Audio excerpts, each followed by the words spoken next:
My name is Grainne Hurley and I'm talking to John and Brendan Walsh, who are monitor farmers in the Dairy Gold Joint Programme. John, how's the calving season 2021 going for you?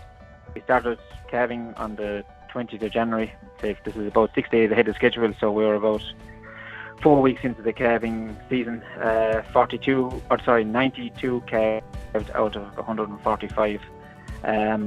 However, with the calving pattern, it won't be as compact as we would like it. The heifer breeding season didn't go well. Conception to first service for the heifers was only 46%.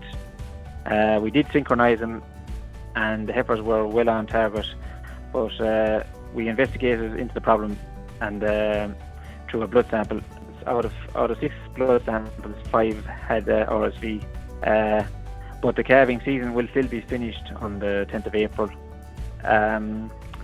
Once the cows have calved, we do the 1, 2, 3 as recommended by the AHI, in which calves get the first milk or colostrum within the 2 hours and a minimum of 3 litres, but a lot of the calves here actually get 4. The majority of the calves are fed within the hour. I find that the sooner they get the milk, I'm happy and they're happy.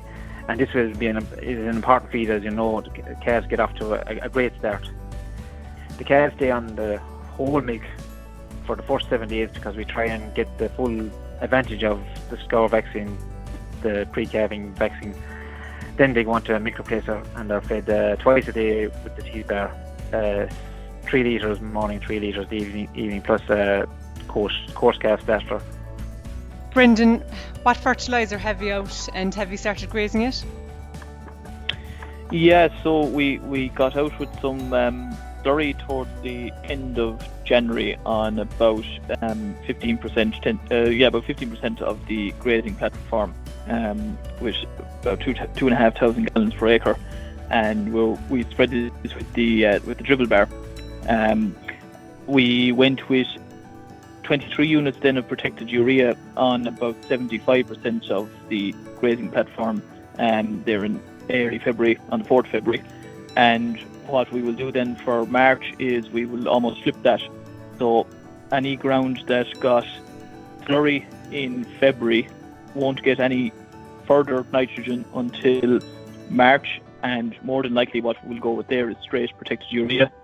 And any ground that got protected urea in February won't get any more nitrogen until March, and we will go with slurry or 18612 or whatever the soil test results are telling us.